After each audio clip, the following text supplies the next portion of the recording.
Michael Boyles, StrengthCoach.com presents the Strength Coach Podcast, brought to you by Perform Better, the experts in functional training and rehabilitation. PerformBetter.com. All right, hey everybody, welcome to episode 222 of the Strength Coach Podcast, the official podcast of Michael Boyles, StrengthCoach.com, the world's best source for strength and conditioning information. Remember, you can try StrengthCoach.com out for 3 days, just $1. You'll have access to all the articles, videos, and programs, as well as the best forum on the net. It's the only place to have access to Coach Boyle. He's on every day. Check it out at StrengthCoach.com. All right, I'm your host, Anthony Arena, and the show notes are located at ContinueFit.com. That's where I keep all of my podcasts, including Strength Coach TV. Also, you probably heard me talking about the Pro Coaches Clinic that I hosted in New York City on December 20th with Coach Boyle, Reg Grant, Mark Fitzgerald, and Devin McConnell. Well, you can purchase the videos and the presentation and get 0.4 CEUs from the NSCA. You can save $30 by using the code last minute. It's one word, last minute. I'm going to put that at ContinueFit.com, but you can get all that there. But again, all the presentations, Coach Boyle, Reg Grant, Mark Fitzgerald, Devin McConnell. We also did a roundtable and a Q&A. So you can check all those out at ContinueFit.com. You can save $30 by using the code last minute. All right, today on the Coach's Corner, I spoke to Coach Boyle about the thread on ice, off ice comparisons, Sean Skane's article, The In-Season Guy, Rob Assis's article, Avoiding Your Expert Phase, and Coach Boyle's article, Hockey Advice from a Strength Coach. All right, that and much more coming up on the Coach's Corner in a little while. For the Results Fitness University Business of Fitness segment, Rachel Cosgrove is on to discuss being a leader. For the Functional Movement System segment, Brett Jones is on to discuss the details. 3 things that people need to work on the most with their FMS instruction. All right, and for the Hit the Gym with the Strength Coach segment, I have on Mark Watts again. Mark, remember, this is part 2. He is a 5th grade school teacher, former director of education at Elite FDS. He was the host of their podcast as well. This one, he goes deep into 2 things: the 4 essential steps athletes need to take, as well as relationships with sports coaches. All right, lots of things to get to, so let's get on the phone with Coach Boyle. All right, now it's time for the Coach's Corner for the Strength Coach Podcast and the Q&A for StrengthCoach.com. Coach, how you doing? I'm doing great, Ian. How are you? I'm doing great. Let's start out with an interesting experiment by Devin McConnell. He talked about he's been timing his players off ice this year since he talked to Tony Holler once or twice a week. And he compiled some data, because then they just did an on ice 20 and he compared the two, the on ice rank with the off ice rank. And what he kind of found was the numbers were kind of all over the map. Like some of the guys who had a good off ice speed didn't always match up to on ice, and kind of maybe attributing that to some skill, right? Because skating is a skill. Then there was also another interesting piece of it was he found that the upperclassmen were kind of more consistent. Like, when they were slow, they were slow. When they were fast as they got older. Let's hear your take on this whole off-ice, on-ice ranking and correlation. Yeah, I mean, I would agree that as far as with the older players, I do think there is a skill aspect to it, because I remember one year, and it does depend on how you test and how long, but in general for us, it was pretty consistent in terms of the person that could run the fastest 10-yard dash was also going to skate the fastest goal to blue. But you would get your occasional outlier, and usually that occasional outlier was a guy who was a really good skater. It was a guy that somebody would – Tony Monty was like that. Tony was much better on the ice than he was on land. But he was a beautiful skater. When you looked at him, you said, wow, he's just a great skater. Yeah. Whereas some of the other guys we had that were more kind of, I don't know, I would call them muscle guys, the Jay Pandolfos and the Sean Bates. We had a lot of guys that were really fast, and NHL fast, like Wayne is fastest skater on their team fast. But they also tended to be and I said this in the thread, they tended to all be plus 30 or, above 30 in the vertical jump, and they all tended to be in that top group. The other thing, and I said this in Devin's, when you look at how tight the range was, the rankings become a little bit deceptive. I would have probably indicated where guys were tied, and you would have looked and said, okay, all these guys tied for 7th, or all these guys tied for 8th. And I think if you looked at it like less muddy, you would have said, it correlates better than you think. Okay. But when you just go, all right, we're going to go, 1 to 20 and 1 to 20 in terms of 10-yard speed and vertical, we could get a guy who, I think he did have one guy who was like 1 and 20 or something like that, like top of one and bottom of the other. But he was, like he said, he was a late signee guy, kind of a weird outlier. And I think in general, you have to accept at least the premise that speed is going to be relatively universal. And yes, I always use that figures lie and lies figure. I think you can look at the data and make the data say what you want it to say. As in Devin's case, like he said, wow, it's a little bit all over the place. But when you really look, and that was why I said in the thread, there's a relatively small variance there from first to last in both events. So even though a guy might be 15th, he's not that far from 7th. So when you're looking at where he kind of ranked, you know what I mean? I would always look at that data and say that's kind of muddy data, because if you really kind of mine the data out and look at the data, you get a different feeling from it than you would if you just looked at the straight numbers. And that's why I always talk about reading the study, like read the study, look at the results, ask yourself, gee, in those results, well, if we're talking about the range from high to low, and I can't click to the thread, but the range from high to low in both was under 0.2 seconds, I think, from kind of best to worst. And the top on ice time was 2:67, and the worst was 3.09. And that was, right. That was but really 1 to 23 was 2.96. Must have been the goalie that came in last. Right. And that's what I mean. So when you really when you wash a few people out of the data, when you kind of clean it up, you think, it's not as inconsistent as Devin might indicate that it looks. Yeah. And you're still going to find, I'm going to guarantee you that your fastest sprinters are going to be your fastest skaters, unless you have a guy who happens to be a super gifted skater. And Kevin Neal has some interesting data. I should probably email him and get him to kind of chime in on it, because one of the things that he talked about is because the contact time is so much longer in skating than it is in running because of sort of shaving the blade on the ice, it will change things a little bit in favor of a kind of a certain type of guy. So that guy who just technically skates better, the guy who can apply force through the blade longer, is going to probably move his way to the top a little bit better. I would love to see also, like in like other columns, number one, what sports did they play as a kid? What was their 1RM in squat and deadlift or Olympic lifting? What was their vertical jump? I think it would be great to really see all that data. I'm going to ask Devin if he can do that. Yeah, and again, we found for us that our guys tended to be the fastest guys, tended to be the strongest guys, tended to have the highest vertical jumps. It was really unusual for you to get a guy who would come in the bottom of some of those categories and in the top of some others. Yeah. But again, as I said, the sort of genetically gifted outlier could do that to you. And I think my thing is that don't get caught up in that person, be they male or female, but look more closely at. And one of the ones, I forget who it was, but somebody, God, I wish I can't keep these. Somebody correlated chin-ups to speed one time because they felt like it was something that was not as easily influenced because guys didn't work on it. Yeah.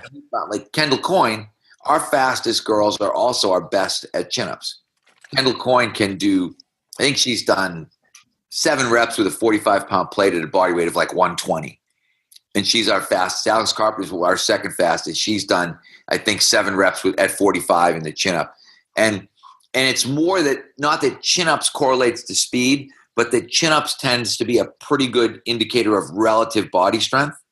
So when you look, and that's why it's funny, because some people are like, chin-ups has nothing to do with speed. And I'm like, that's not what we're saying. What we're saying is that if we kind of find some generalized indicator of relative speed, then that probably will, again, correlate well, particularly, as I said, because chin up is body weight related. Because the other thing you start looking at is you start getting into like Lewis formula and power output. And okay, somebody may not be the fastest person, but if they're 10th, but they're the heaviest, does that make them better? Because when you start thinking about physics, now you start talking about 20 miles an hour. Like Hillary Knight's a really good example. Hillary Knight's probably 175 pounds, even though Hillary Knight may only go gold to blue in 2.89 seconds to Kendall Coyne's 2.69. But if you run into Hillary Knight, it'll hurt a lot more than Kendall Coyne. Yeah. They're moving at a relatively similar speed, but one weighs 25% more than the other or 30% more than the other. That changes it. And it really changes it in the men's game when you start thinking about a guy when you could have a span of probably NHL, you can probably go 180 to 270 from kind of your smallest forward to a guy like Chara, and you start thinking about the collision aspects of those types of contact situations. Yeah. Or Ovechkin, who's really going to come flying at you at 240, which is exactly scary proposition. Coach, let's move on. This isn't so much about hockey, although Sean Skane wrote it. I don't know if you saw that. I posted it this morning, the in-season guy. And what he was talking about was kind of in the beginning, really trying to control everything. And off season, he was getting really frustrated because a lot of guys, when he first walked in there, one of the guys handed him a binder. His first day, guy handed him a binder, said, "Hey, listen, here's my program. Give this to me when I need it. My trainer wants me to work on this year." And he was like, "No, that's not how it works here. I have a program." And so over the years, he's kind of accepted that he's really going to make the most impact in season. Off season, he's going to do whatever he can to influence them, to impact them, but you can't always control them. They move out of town. They're home. They're going back to their own personal trainers. I just wanted to ask you how you kind of dealt with that, probably really recently, the last couple of years ago with the Red Sox. You did have off season where it's like they're going and they're doing their thing. How do you deal with that? Because a lot of coaches here, college coaches, a lot of pro coaches that are listening, high school coaches, how do they deal with that? I dealt with it. It was very simple. I would much rather have somebody doing somebody else's program with somebody else than doing my program on their own, just in general. Even though I felt, now that the qualifier of that being, I would love for a guy to go to Exos. I tried to vet the places that they were going to go. So one of the things I really tried to do was find the guys a place to go. I started looking for our major league rostered guys. I was like, okay, who's in their area? I sent Mark Melanson to Ben Fairchild down in Houston. And I encouraged, Daniel Nava ended up going to Exos, where Ellsbury and Pedroia already were. And there were guys, I kept trying to find guys, okay, who's in your area who I think is a good coach? Even though I may not be 100% on board with him, if it's a guy that I know you're going to do an organized warm-up and you're going to do soft tissue work and you're going to do mobility and you're going to do a good strength program, I'd rather you're with that guy than you are menu picking my program by yourself at the Gold's Gym near your house. Because I won't use the guy's name, but I had one guy who came in and he was really poorly conditioned. And I asked him what he did in the off season. He said, I train with this guy. And he admitted, he said, he's near my house. I don't think he knows what he's doing. And I thought, you're a professional athlete. You can't train with a guy because he's near your house and you don't think and he said, I think he makes the workouts up as we go. Oh, man. This was a multi-million-dollar player who's telling me that he goes to a guy who makes the workouts up on the fly, and the reason for choosing that guy was because it was close to his house. And there's a lot of that. And you have guys, that go, I'm going to go to there's a CrossFit near me. You're like, no, that's not what I want you to do. So I think the idea there is, and I had some disagreements. I had some other guys that I worked with in the organization who were like, no, they got to do our program. No, I was like, it's unrealistic. It's unrealistic because it's like someone with me. I don't like when someone sends an athlete and says, they can train at your facility, but I want them to do my program. I'm like, no, that's not what they're going to do. Yeah. And that's why people say, oh, you've got to communicate, you've got to talk. I'm like, yeah, but we do make I have to make exceptions. Michaela has to back squat because they do back squats at Clarkson. She's got to be able to back squat. Whether I want her to back squat or not doesn't matter, knowing that as, the other 9 months of the year, she's going to go someplace where they back squat. Yeah. You better work on back squat technique. So I think there's a little bit of give and take in there. But the biggest thing is to try to, I think, build your network, particularly if you're in pro sports, of good coaches where you can say, okay, I'm going to send somebody to Crash's facility, in Canada. I might send somebody to Shara's facility in Canada. I might send somebody to Matt Nickel. I might send somebody to say, hey, where are you? Okay, I know a good guy in that area. I know a good facility in that area. I know a place where at least it's not going to be idiotic.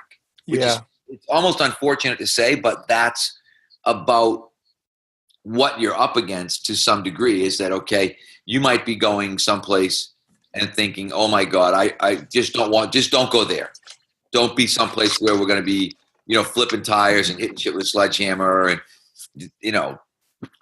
kipping pull-ups or whatever. So I guess, and that's where, Sean, I think too, he's smart. He realizes that, okay, I've got a really good chance in season to make inroads with this guy, to build, and we talk about this all the time. It always goes back to the same sort of central points in terms of the know, like, trust thing. The guy's got to know you. They've got to like you. They've got to trust you. They've got to believe that you have their best interests at heart. They're going to listen to you.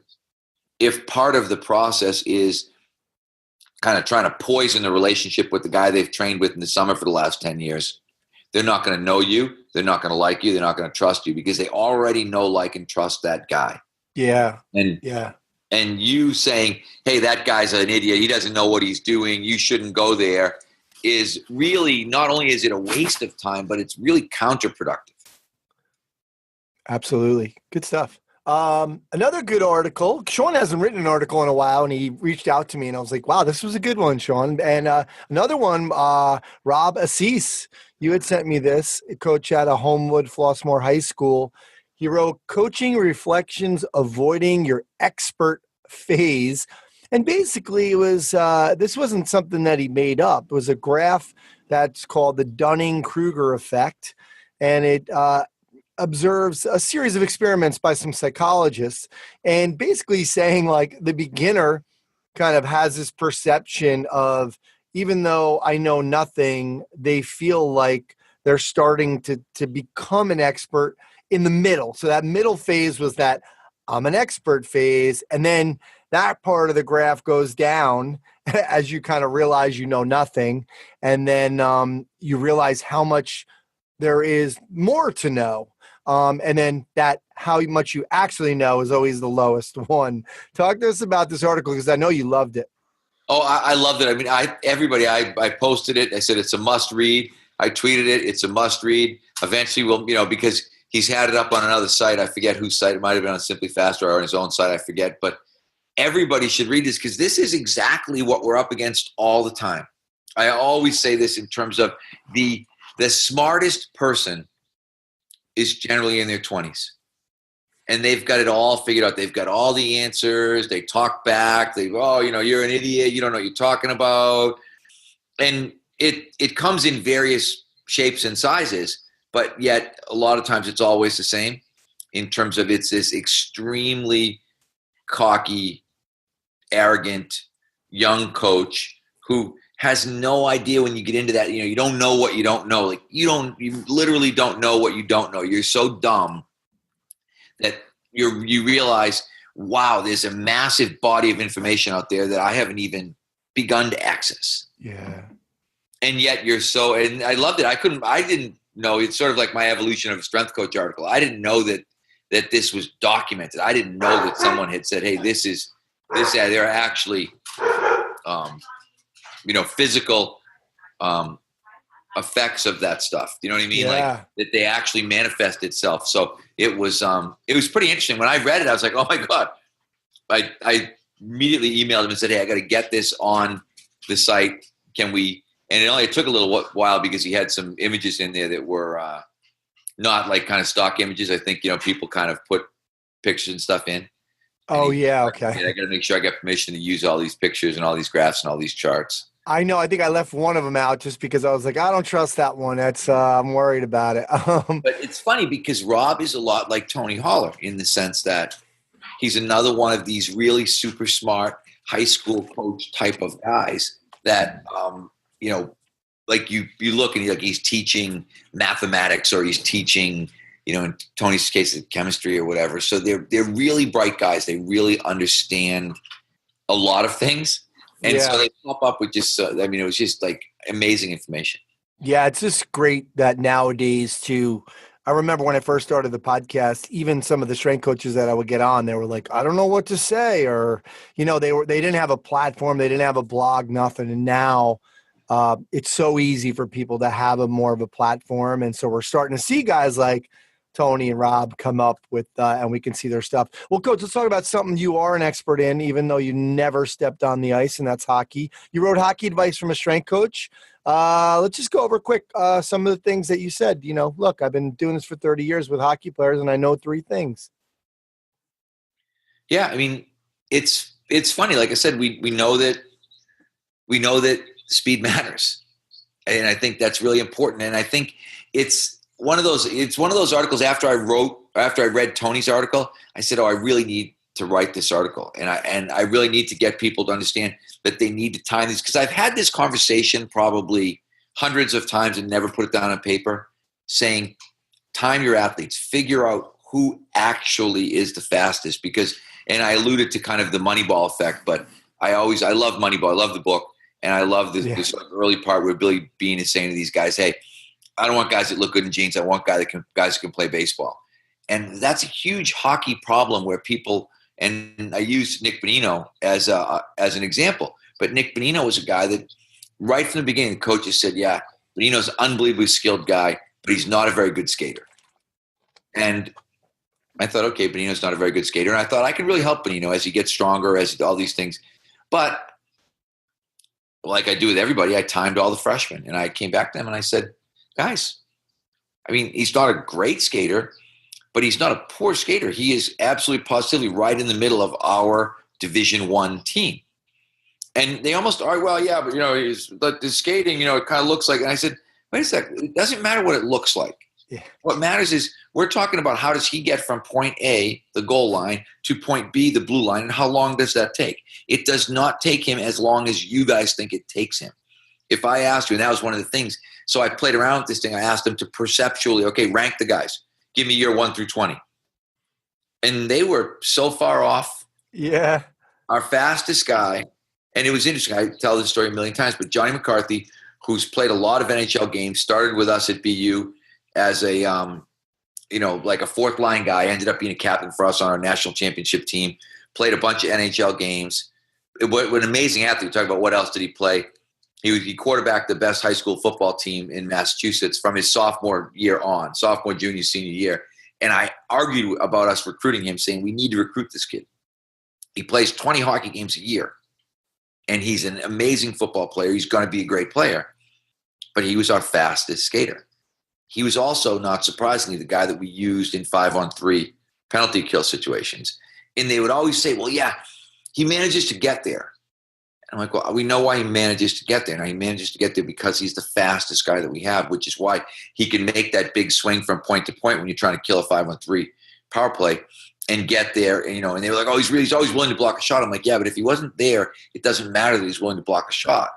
But everybody was surprised because they were like, oh, John, he's not the fastest guy on the team. And I'm like, yeah, guys, he is. Here's the piece of paper.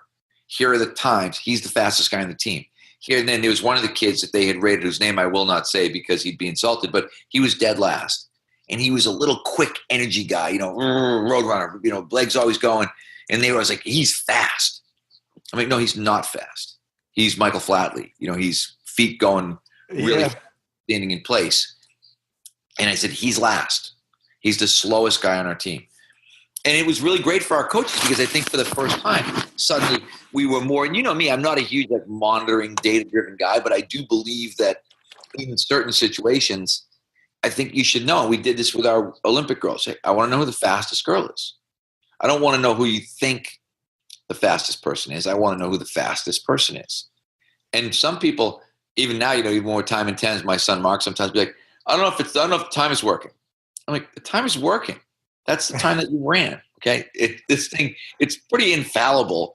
And we were doing handheld, so there is some fallibility, but even with handheld, what we did to get better data on the ice was we would do it actually, usually with the girls, me and Sarah and Kevin Neal would all time, and we'd throw out any real outliers. So let's just say, I got 2.8, Kevin got 2.8, Sarah got 3.0, throw the 3.0 out.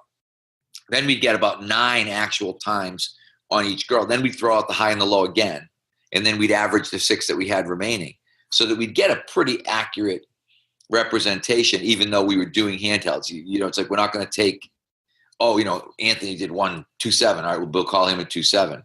It's like, yeah, but he did, 4 2.9s and a 2.7. He's not a 2.7. You probably were a little quick on the watch that time. So we just chucked those. And I think there's a lot of ways you can kind of clean up the data to make sure that you're getting something that's more reasonable, and things like that. 3-timers, get 9 times or 12 times, throw the highs and the lows out, throw any real obvious outliers out, and then try to average the rest of those numbers, and then get a really good look at what you really have. Yep, absolutely. All right, good stuff. Well, we're going to let you go on that note, Coach. So thank you very much. Have a great holiday. That's just really for everybody else, because I'm going to see you tomorrow at the Ranger game and the Pro Coaches Clinic. Throw it in there one more time just for, posterity. So, Coach, thanks for doing this. Thanks, Ian. I will see you tomorrow. And everybody else, have a great Christmas. All right. Hey, guys, I wanted to tell you about the Perform Better holiday sale that was extended until January 3rd. Remember, holiday sale, 30 to 50% off selected items. So many items on sale: med balls, sandbags, bands, racks, sleds, you name it, it's on sale. Extended until January 3rd. Also, the lineups for the one-day seminars in New Jersey on January 13th. Greg Cook, Coach Robert Dos Remedios, Josh Henkin, and Brandon Marcello. You can check all that at performbetter.com for their products and info on their educational seminars. Hello, welcome to the functional movement segment of the podcast. This is Brett Jones. I want to address 3 really quick things today, and it all has to do with the details. I tell my clients all the time, the devil's in the details, but so are the benefits. So when we look at the FMS, I would say there's 3 things that people in running the screen need to work on the most. Number 1 is the verbal instructions. You should be able to walk through the verbal instructions for all 7 screens without having to read the script. Initially, we want you to read the script. So if I was going to screen somebody for the deep squat, it would be, hey, I need you to stand with your feet shoulder width apart, toes pointing straight ahead. Place the dowel on top of your head, elbows at 90 degrees. Grasp the dowel, lock it out overhead. Please squat as deeply as you can, keeping the heels on the ground and the dowel overhead. Pause for 1 second and return to the start position. Do you understand these instructions? Let me know if you have pain with this movement. So you should be able to and that's about 98.7% to the script. So you want to be able to run through those verbal instructions, because that's going to get you in the right setup position. And if you're not in the right setup position, the scoring criteria doesn't matter. So nailing those verbal instructions, understanding what we're looking for, helping the person that you're screening understand what's being expected of them, that's really important. So spend time, get detailed on those verbal instructions. Know that you have somebody in the right setup position for all 3 reps, all 3 attempts of the movement. It's not first rep, wherever they end up is wherever they end up, and do 2 more reps. Reset that setup position for every rep, and just use the verbal instructions to make that happen each time. Your job is to keep your eyes on that, make sure the right things are happening. Number 2 is the scoring criteria. You should know the scoring criteria to the point where you don't need to look at the list anymore. Tibia and torso parallel, dowel remains aligned over the feet, knees do not track inside the feet, and the hips break parallel, defined as crease of the hip going below the top of the knee. for the deep squat, for example. So you should be able to run through the scoring criteria for each one without having to look at the list, which is going to bring me to the final point, which is the final point has two parts. Only the scoring criteria matter.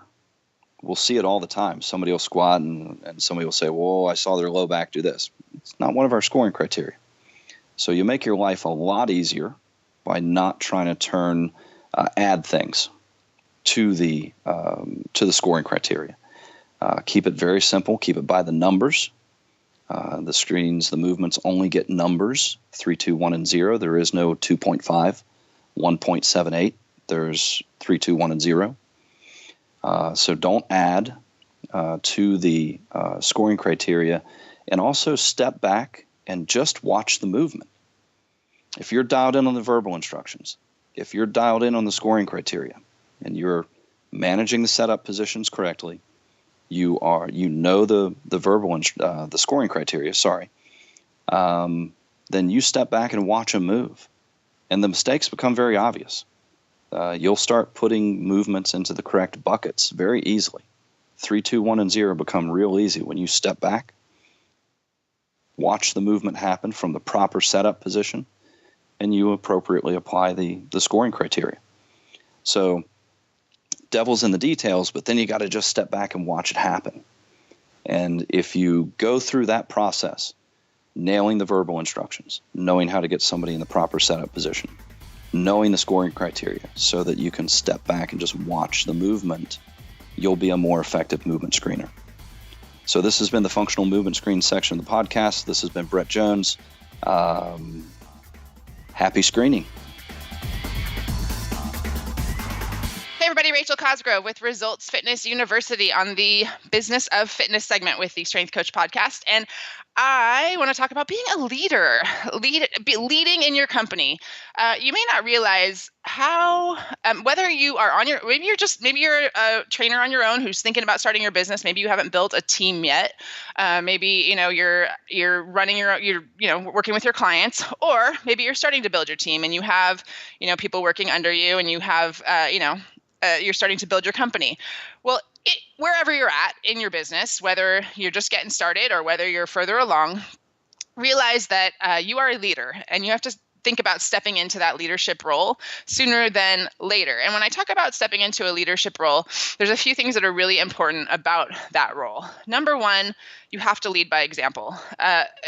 If you think about the saying, monkey see, monkey do, your team or your clients will hear you, you'll tell them what to do, but they don't hear you as much as they see your actions. So they will follow your actions way more. So if you're standing in front of them and, you're telling them they need to be on time and dress professionally, yet you were late to the meeting and you're not dressed professionally, then they're going to end up not following your advice or what you're asking, your expectations. So number one, lead by example. If you don't work out in your own gym, I have questions. So you should be working out in your own gym.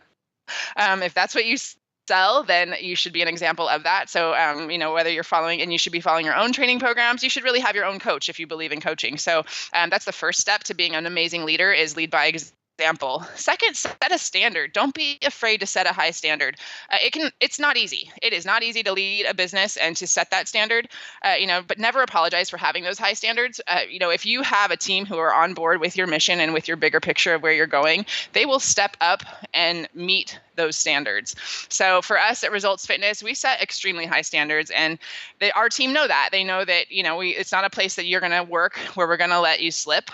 We all expect that of each other. It's not just, a top-down management. It's really more of a core values culture, that we have at Results Fitness, that we all hold each other accountable to those standards. And, that's everything from being professional. I mean, things, I know things now, like whether there's cell phones on the floor or not, absolutely not at Results Fitness that's not even a question. Whether, my whole thing when it comes to setting that standard is, when our coaches are on the floor with our clients, that session has got to be 100% about the client. There should be nothing that is distracting that session from being about the client. And that includes your outfit. You shouldn't be wearing something that's getting more attention than your client. Make sure you're dressed professionally. That includes, your conversations. So you shouldn't be talking about yourself more than your client. So everything, these standards are not easy to set as a leader, but they're something that are so important to the bigger picture of, really what we're creating. And that stands. So you have to figure out your own standards, right, in your business. What are your standards? Don't be afraid to set them high and really have people to reach them. So as a leader, you're going to lead by example. You're going to set a high standard, and you have to become a master communicator. One of the number one things is to be able to listen. If you listen to your team, they will follow your lead. If they feel like they are heard, and same with your clients. If you really become a master communicator and learn how to absolutely, show people that you are listening and really work on those skills. I think so many of us work on skills of being a better trainer. Maybe we learn new exercises, we learn, new things that we programming. But if you can spend some time learning how to communicate better, that will really change your game. So, and last but not least, as a leader, we need to expect success. Expect success from your team. Always show them the path, even when you might have doubt in the back of your head. Maybe you're just opening your company, or maybe you're about to make a big decision and you're like, oh, I don't know if this is the right decision. You never want to show them that. You always want to show them that as the leader, hey, like, I have the answers. This is the direction we're going to go. Follow me. And so this is not easy. As a leader of your company, taking on all of these things, lead by example, set a standard, become a master communicator, and then show them that you're going to be successful and you can follow me because I know the path. This is something that you want to start to work on, because it's going to allow you to grow your company and grow your business, that much more. Your company will only grow as fast as you're growing as a leader. So it's time to step up as a leader. And so that's my shout out to you guys to go ahead and take that next step to become the leader you need to be to grow and grow your company to that level you want it to grow to. So thanks guys for tuning in. Again, this is Rachel Cosgrove on Results Fitness University, resultsfitnessuniversity.com for more information. All right, well, this is we're back with Coach Mark Watts, and last episode we had him on talking about just a lot of different things with youth training and talking about the outcome instead of the process that people are too heavily involved in, and talking about the only 3 phrases you'll need for your youth athletes, and just so much. And I want to talk now, kind of get into a few other topics. So, Coach, thanks for doing this. I appreciate it, Anthony. Thanks for having me back on. Absolutely. Well, I want to move into your 4 essential steps your athletes need to take, because I think we could just say 4 essential steps people need to take. Sure. So when you said when athletes are part of your program, they need to 1, have a sense of belonging, 2, believe in what they're doing, 3, behave in a manner conducive to winning, and 4, become the young man or woman you know they can be. Can you expand on each point? Yeah, absolutely. I think, the thing is, I think that title was probably, when I titled that, I don't think it was the best title for that, because I think it really is, it's something that, I got from our pastor, and it kind of really fit. I think too many times we see this is that when, anytime that you have like a freshman come into your program, or you have an athlete that comes into to your facility, and I think the first thing that we want them to do is that we want them to believe in what we're doing. Right? And everybody keeps saying, we got to, we're going to be trustworthy. You got to believe in what we're doing. And I used to say that all the time. And I was full of crap, because that kid's not going to believe in what we're doing when they don't really have enough invested, and they don't really know what we're trying to accomplish in the first place. They're not going to behave in a way for them to contribute to the team. And it has to start with the first step. I think too many times as a coach, I know I did this so many times. I could write a book on every mess up that I had, as a coach, and I wish I could get that back, because I just really didn't put my athletes sometimes in the best situation. But before they can get to any of that, they got to be able to feel like they belong, like they're part of something. And sometimes it goes a little further on the other end of it when you talk about the recruiting process. And I interviewed Chris Doyle one time, and he said, the number one thing we do when kids get here is try to, counteract the recruiting process. Like, it's not about you, we want you, we want you, we want you. Okay, we're glad you're here, but now it's time to get to work. But at the same time, they still have to feel like they belong. They're part of it. That it's not your weight room. It's not your team. It's not your exercises. It's ours. Everything is about what we have and what we have built for us. Because at the end of the day, when there's a win or a loss or whatever it may be, it's on everyone. It's not just on players. It's not just on coaches, and people know that. And I think that at the same time, they have to be able to invest in, like I said, with if they don't have to work, anytime. I heard this before, but anytime, I think it's an old Woody Hayes quote, but anytime you give somebody something that they haven't earned, you make them less of a person. You lessen them as a person. And I think that's important to understand too, is that they have to, if they feel like they belong and they feel invested and they feel like they're empowered, that they have ownership of whatever you're trying to build, that this is because of them, not just for them. I think that's the first step in getting them on board to what you want. And I think that, a lot of coaches, have got that without even really thinking about it, because they live their integrity, they live their ideas and their attitude. So I think that's really, really important to understand, is that they're not going to be able to, to believe in what you're doing until they feel like they belong, and I think, sometimes with this, it makes sense that, as a head coach of a team, your job is about the program and then the team and then the individual player. And I think for sports performance coaches, sometimes you have to be the opposite. You are the advocate for that one player, because now you have to take care of the player first. It's like an athletic trainer. You have to take care of the player first, then the team, then the program. And all the sport coaches, their whole hierarchy is opposite. And that's the balance that has to happen. Because, again, if the athletic trainer and the strength coach isn't advocating for the player individually, and still keeping along the same, lines as far as the same values of the team, it's a really hard thing to get through. Because, again, that player needs that someone to advocate. Too many times when a freshman would come in and, regardless of sport, I'm thinking, okay, this kid's a horrendous mess, and he can't squat, he can't bend his knees, he can't get an athletic position, he has so many, muscular imbalances and discrepancies that, like, what is wrong with this kid? And all of a sudden, what I do as a strength coach or a sports performance coach is I lose sight of how much time that sport coach had invested in that kid to get him there in the first place. So it's one of those things that, you have to, make them feel like, they belong. And I think sometimes, strength coaches, and I think I've done this, it's really easy to undermine everything they've been led up to believe, just by trying to make sure you establish your own ego. This is my weight room and I said that crap all the time, and it was pretty stupid. And I think it's really,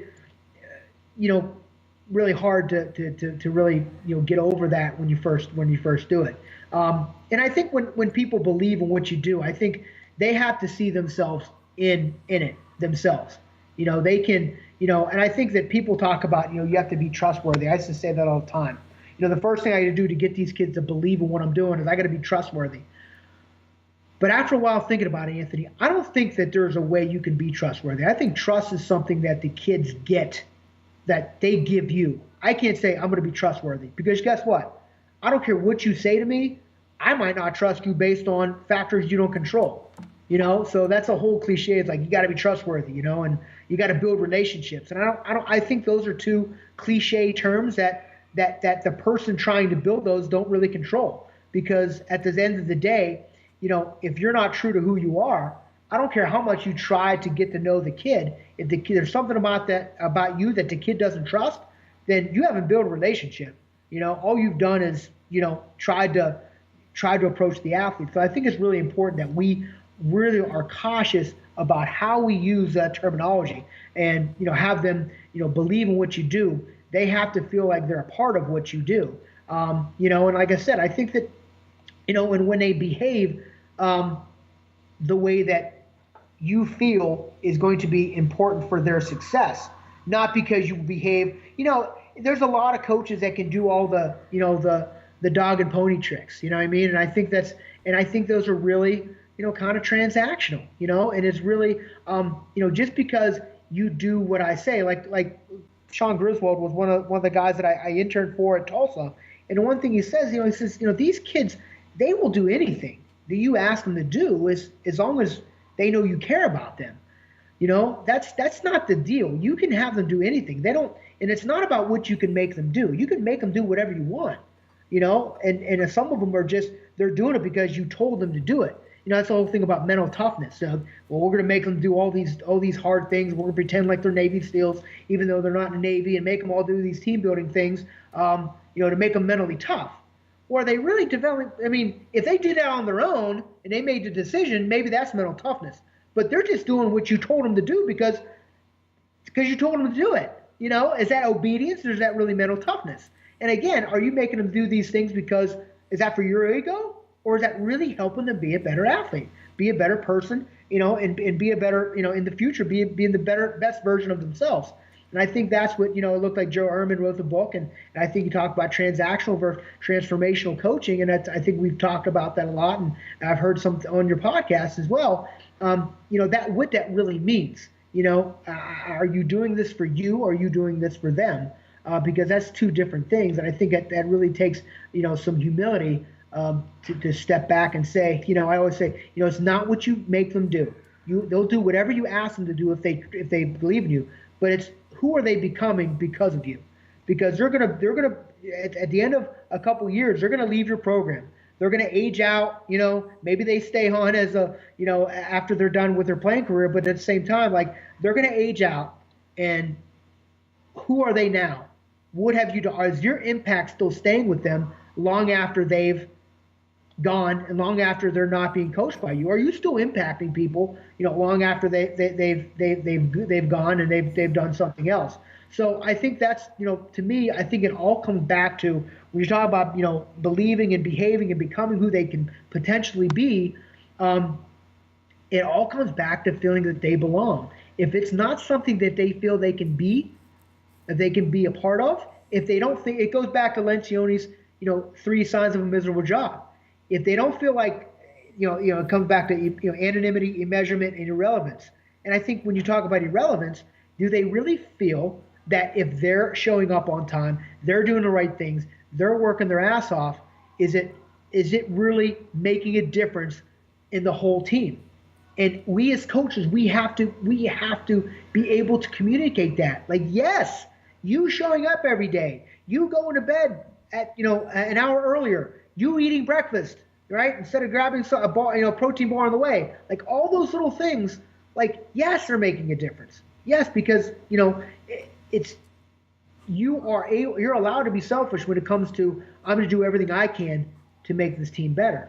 And I think sometimes we can allow kids to be selfish to the point where if they're going in the right direction. Yeah. And I think for us that that's really the thing. So, and I think it really all comes back to, do they feel like they belong? Have you made them feel like they belong to what you're trying to do? And I think that's what it comes to. Yeah, it's funny. 1 + 2 = 3 here, because if they do have that sense of belonging, they're going to believe in what you're doing. And if those two are the foundation, they're automatically going to behave in that manner conducive to winning, and that is going to lead to the young man or woman that that they can be. So 1 and 2 are certainly the bedrock there. Good stuff, love it. Yeah. Let's move on to you talk a lot in your articles and in some of the podcasts. I think a lot of people have gotten you on about just this idea about the industry and what's wrong with strength and conditioning, and will collegiate strength and conditioning coaches finally get paid what they deserve? And so there's been a lot of talk about that. And I think you bring up a lot about the sport coach relationships with strength coaches. It's one of your 4 frustrations of a strength coach. And Sure. Can you just talk to us, this idea about sport coach relationships? It's another one of those, easier said. We can all say, yeah. And I hear a lot of people complaining about the sport coaches, but, to a point where I'm like, all right, you know what? You're complaining a lot. Let's, do something about it. Sure. If your job sucks that much, then who cares? Big deal. You'll lose it. Go in there and make a move, talk to somebody, say something. I'm not saying go in there, all angry and hot. Just saying go in there with the ideas. And I think you've done a great job of giving people ideas about how to make this better. Talk to us about this idea of the sport coach, strength coach relationship. Sure. And again, for me, I really tried to stick with it for as long as I possibly could. But at the end of the day, I made a decision. So I don't want to feel like a hypocrite and criticize an industry that I really couldn't stick it out in. But, that was what was best for me and my family, but at the same time, now that I'm out of it, it allowed me to kind of see some of these things that I wouldn't be able to see before, so it gave me a little bit of perspective. Plus, I don't have any investment. I don't have any say in the game. I'm not selling equipment. I'm not coaching anywhere. So I don't have anything I can really, I'm not losing anything or I have nothing to lose. So really I can really talk freely about it. And I think the first problem with the sport coach relationship is that most of the time that coach didn't choose you. And I think that you have to understand, first and foremost, is that, nothing is more stressful than, when I was, and even at a small school, you get a new head coach in, and all of a sudden you have to start all over with the trust. Sometimes it's a good thing, but you have to start completely over in what you're doing. So, to me, that is a huge frustration that we all know about. And I think people don't really know, none of us really have the complete answer, but some of us don't even approach it well. I think the first thing that we do is that we have to understand is listen, this person is inheriting us. So they're either going to fight to get their own person in here, which they're going to have to create another position, and budget-wise that might not happen, or they're going to tell you that, hey, this is the program that we're going to run. And, it happens, I think, a little more at small schools, but I've seen it at some smaller Division I schools too, is that, it happens, especially with a lot of sports. Throwing coaches are infamous for this, hey, we're going to do our program. And I've seen a lot of coaches have been having some experience with, hey, this is a program we did at my last school. We're going to continue to do this because that's what I feel comfortable with.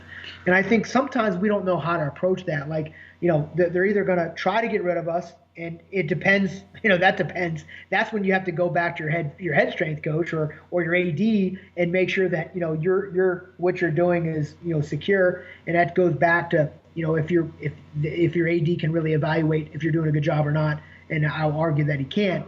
So it's a stressful situation for that. So, the third option is that things are going to work out well, or they're going to, they just want to get some more information. But I think when you approach that, I think you have to be proactive in the sense that, coach, this is what I've done, or this is my program. And I think that's a mistake. And I think sometimes that's all driven by ego. When a new coach comes in, I think the first thing we do is we say, coach, this is my program. This is what we've been doing the last couple of years. Well, there's a reason why there's a new coach. Now, maybe the old coach left to get a better job, to get a more, prestigious job. But there might be a chance that old coach left because they took a lateral move, or maybe they didn't renew his contract. So you got to be careful about, hey, this is what we did in the past. Well, first of all, you can't say if it worked or not, but their perception, that new coach's perception is, okay, well, you guys were 500, so maybe it didn't work. So all of a sudden, they have their perceptions, you have your perceptions. And because, again, I heard this before, and I can't remember where I heard it, but it stuck with me. We are emotionally invested in our own programming, that we feel this is the best program we could have done for our athletes. And if anybody changes it, we feel like we need justification. And it should be the other way. We need to be able to justify everything we did to a new set of ears. And I think when we start by saying, hey, coach, this is a program I like to do, take a look at it, see what you think. And most coaches can do that. Some coaches can. If you have no fear of being fired, sure, there's a good option. But at the same time, that might not be the best approach and best course of action. What does the coach want? What does that coach, because depending on where they came from, and small school coaches, this is a really struggle because they either did it all themselves or they just got somebody that coaches at D1 and they got their program and said, hey, do this, right? So you have to ask, what do you want? What is my role here? How much involvement do you want for me on this team? How much do you want me to be there? And I've been lucky to have some coaches say, listen, you're one of our assistants. I have other coaches like, no, we got it, we're good. And either way, you can't get your feelings hurt. You have coaches say, okay, whatever, volleyball doesn't want to work with me anymore. Okay, well, there's nothing I can do because as soon as you bend your values, your principles, and everything else just to fit with that one new volleyball coach's intentions are, then all of a sudden you're not who you were in the first place. And now when things go sour, which it probably will anyway, and you come back and they say, well, okay, well, why did you do this and this? And you're thinking, I just did something just to please you, and it backfired on me. You might as well do what you know is best. You might as well do what you believe in, and let it and take your chances. But the problem is sometimes we bend too much. So it's a very fine balance between saying, listen, what do you need from me? What do you want? What do you want to see? How can I help you? How can I be the person to help you reach your goals from a team standpoint for this program? And I think when you start that way, I think it helps. But you got to understand is that, again, their perception of you is based off of what? Maybe other coaches that know you, maybe your website, the bio on your website, but they have no grounds to judge you as a strength coach unless they have someone that they've talked to that you've worked for before. So anything that they have, any perceptions that they have, well, it's not based on anything else except for their perception. So if you approach it that, okay, because remember, at the end of the day, you are still everybody's assistant. As Joe Cannon said, you're the head coach of the weight room, but you're everybody's assistant. So you have to change your philosophy, not your philosophy as far as training, but you have to be able to adjust what you are able to do for that team based on your knowledge. It's just like someone that says, okay, I'm going to work for somebody that doesn't do Olympic lifts. Well, the first thing you're going to do is not go into that place and say, listen, we're going to do Olympic lifts. Well, it's not going to work. Like, you have to be a good enough strength coach to say, listen, I don't care if you want me to do Olympic lifts, I'll snatch, I'll clean, I'll do whatever, we'll get explosive. If you don't like Olympic lifts, then we'll throw med balls, we'll jump, we'll do weighted jumps, we'll do jump squats, whatever.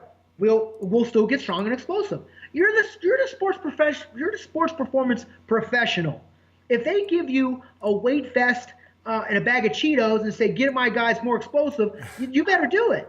Like, that's your job.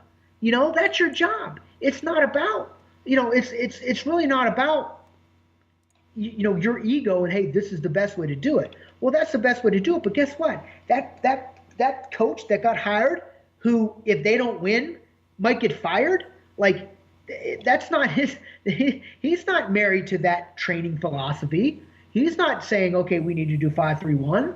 He doesn't even know what that means. So, from that sense, and a lot of times with those coaches, what they want, and, I've had coaches say, listen, I don't want them back squatting anymore. They're just only going to front squat. Okay, well, you talk them into saying, okay, let's front squat, every other week, whatever, and you work from there. Or they can only, incline press, right, instead of regular bench press because they're shoulders. So they can only bench with dumbbells. Whatever it is, I mean, are you really that? Is your ego hurt that bad that if you couldn't bench press, your whole reputation and your whole existence as a strength coach is ruined because you have a team bench pressing with dumbbells instead of a barbell? Like, so at the end of the day, that's what this sport coach, strength coach, dilemma that happens all the time is mostly because obviously a lot of sport coaches, they only know what they know. But we as strength coaches, we let it get to us and we let it define us as who we are. And we are not about whether a team does sets of 10 or sets of 8. Like, let's be honest. Like, we are not a team that says, okay, I can't clean my athletes anymore, right? We can't do cleans or we can only do hand cleans. And all of a sudden that defines me as a coach? Like, bullcrap. That's not what it's about. That's not who you are. So I think a lot of it is we got to put our ego in check, and we have to understand, okay, what is this? This is going to be the best thing for our athletes. And you have to be able to convince me that if they say, I don't want to see this, or I want you to incorporate these exercises, because usually they're going to add something or take something away, right? I have teams that said they don't want to box jump anymore. Okay, we'll jump over hurdles. What's it? At the end of the day, can I still get them? It's still about the training effect. Can I still incorporate, exercises that address the biomotor and bioenergetic demands of the athlete to get them to improve, to get their physical preparation, and so they can improve at their sport. And if they say, okay, you can't squat with the bar on your back anymore, and you sit there and say, well, then I can't train your team, you are what is wrong with the profession in the first place. So I think that's really is you're the professional. That's like saying for a team that, okay, we don't have our tight end's not healthy this week. So, we don't have any tight ends healthy this week.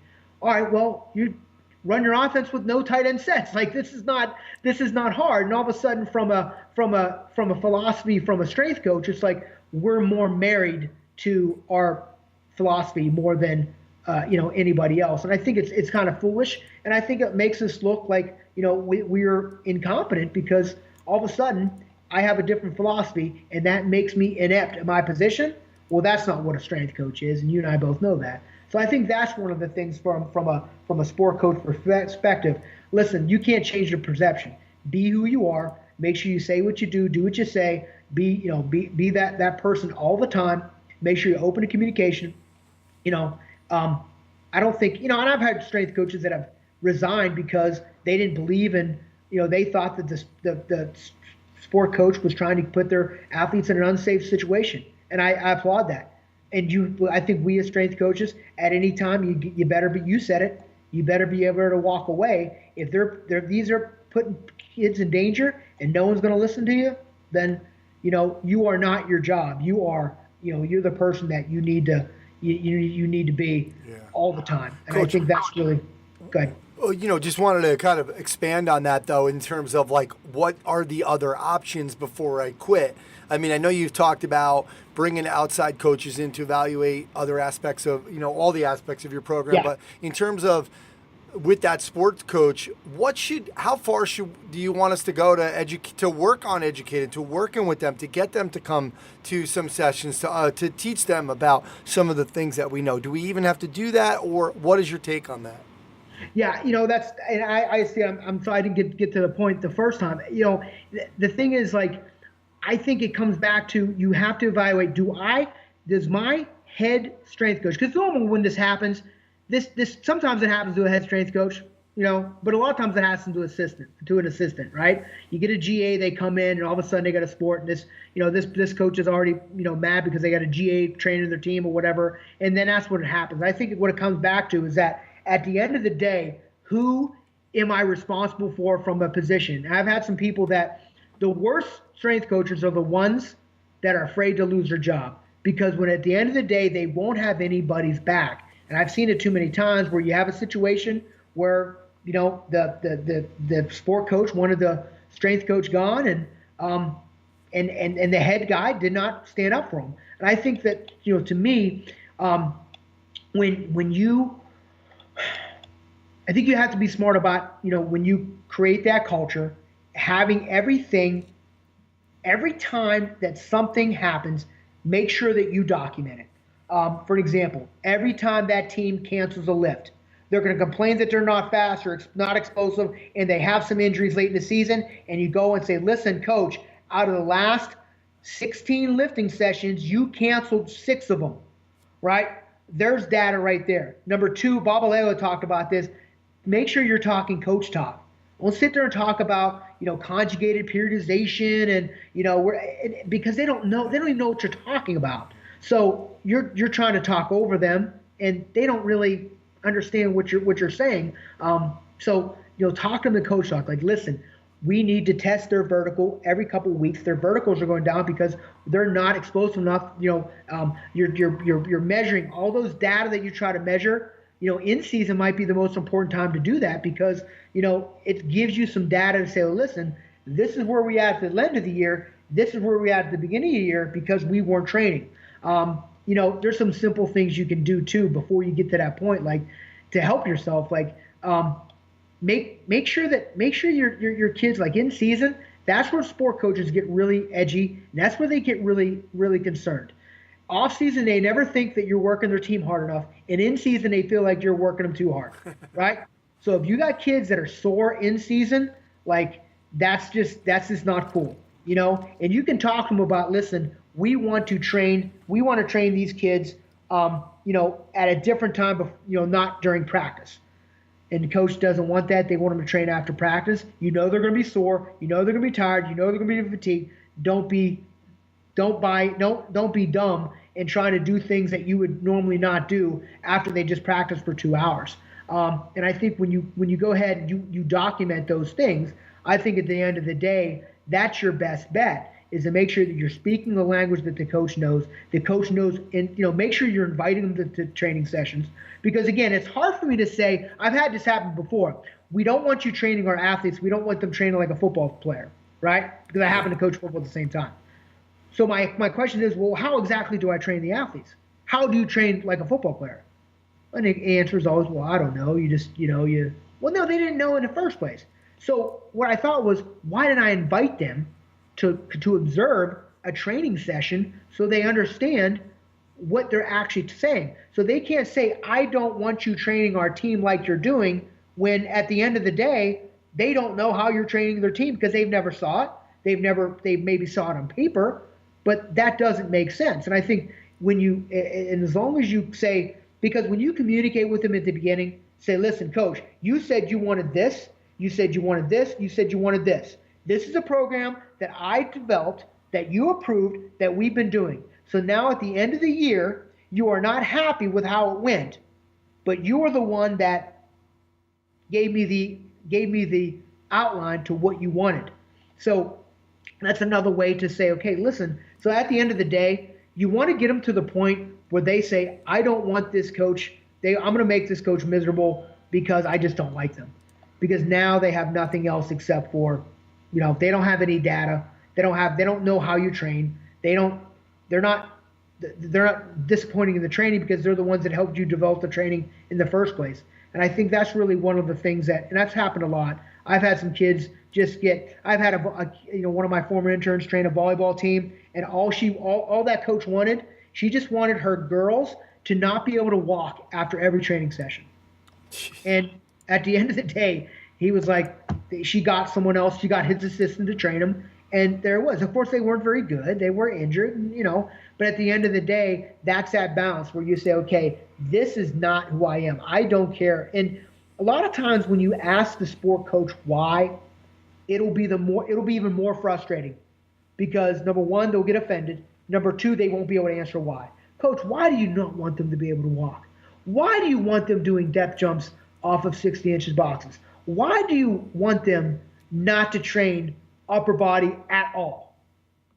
And they're always going to come back to say, because this is what they do. And then we know enough people in the industry, that's what networking is all about. Because all of a sudden, if I say, okay, this team the number one ranked team in the country does it like this, and you call that coach and say, Coach, do you really do that? No, of course not. So that's the thing that I think sport coaches really have to, when you put it back on them, Coach, why do you want to do this? Right? What do you want from me? Why do you want to do this? Right? And I think at that time, that's when you have to. There is going to be a time where you're just going to have to get the head coach involved. You have to get the AD involved. But I think the more you're open to that communication, the more you are proactive in that communication, the better off you're going to be. Absolutely. Well, this has been just some great stuff. And, Coach, you've been such a great advocate for this industry and speaking about what, some of the things that we're doing wrong and that we could do better, and advocating for higher pay for strength coaches. And it's been just a pleasure to having this two-part series on with you to talk about not only the youth training, but how do we get better for our youth athletes and as strength coaches, and developing those relationships with the sport coaches. So thanks so much again for coming on. Anthony, it's been a pleasure. I've been listening to every, as much as I can of you, and since for a long time, and I appreciate everything you do for our industry and everything that you've tried to your interviews are always in depth. You always bring up the right questions, and again, you can tell how much you're invested and how much you care about our profession as well. And I appreciate you, my man. All right. Thanks again. Okay.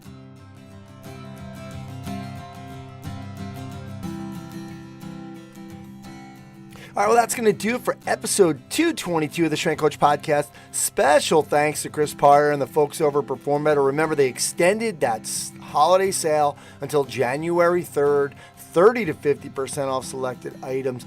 The lineups for the one-day seminars on January 13th in New Jersey. Gray Cook, Robert Dos Remedios, Josh Hankin, and Brandon Marcello. Check it out at performbetter.com. Thanks to Coach Boyle and Coach Mark Watts for sharing their insights and philosophies into the world of strength, conditioning, and performance enhancement. Rachel Cosgrove for the Results Fitness University Business of Fitness segment. Check them out at resultsfitnessuniversity.com. Brett Jones for the Functional Movement System segment. Check them out at functionalmovement.com. And remember, you can try strengthcoach.com out for 3 days, just $1. You have access to all the articles, videos, and programs, as well as the best forum on the net. It's the only place to have full access to Coach Boyle. He's on every day. To access that offer, go to strengthcoach.com and click the Join Now button to get started on your trial. My name's Anthony Rennie. You can go to continuefit.com to sign up for the success series that I did. You can also get the Pro Coaches Clinic video and presentations there. Special discount, $30 off with the code last minute. You can get that at continuefit.com. Thanks again, and I'll speak to you next time.